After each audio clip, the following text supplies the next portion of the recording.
Putting ideas into words. February 2022. Writing about something, even something you know well, usually shows you that you didn't know it as well as you thought. Putting ideas into words is a severe test. The first words you choose are usually wrong. You have to rewrite sentences over and over to get them exactly right. And your ideas won't just be imprecise, but incomplete too. Half the ideas that end up in an essay will be ones you thought of while you were writing it. Indeed, that's why I write them. Once you publish something, the convention is that whatever you wrote was what you thought before you wrote it. These were your ideas, and now you've expressed them. But you know this isn't true. You know that putting your ideas into words changed them, and not just the ideas you published. Presumably there were others that turned out to be too broken to fix, and those you discarded instead. It's not just having to commit your ideas to specific words that makes writing so exacting. The real test is reading what you've written. You have to pretend to be a neutral reader who knows nothing of what's in your head, only what you wrote. When he reads what you wrote, does it seem correct? Does it seem complete? If you make an effort, you can read your writing as if you were a complete stranger, and when you do, the news is usually bad. It takes me many cycles before I can get an essay past the stranger, but the stranger is rational, so you always can, if you ask him what he needs.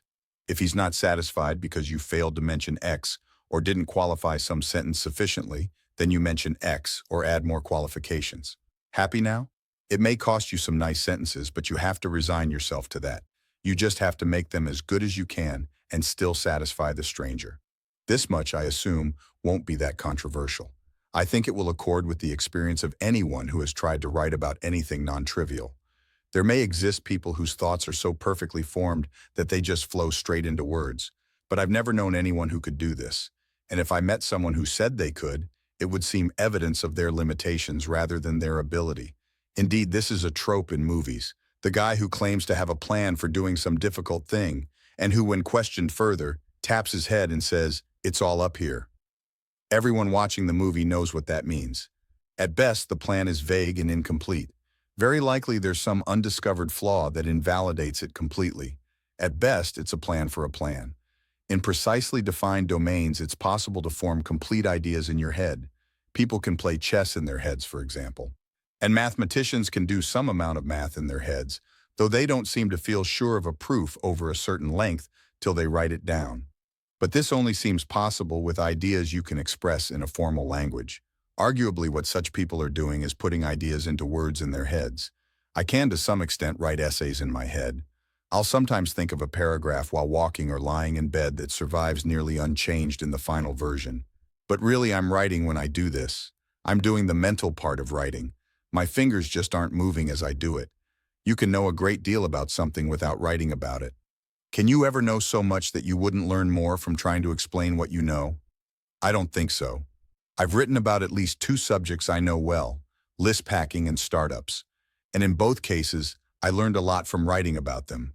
In both cases, there were things I didn't consciously realize till I had to explain them, and I don't think my experience was anomalous.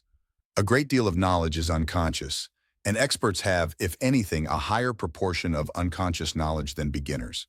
I'm not saying that writing is the best way to explore all ideas. If you have ideas about architecture, presumably the best way to explore them is to build actual buildings.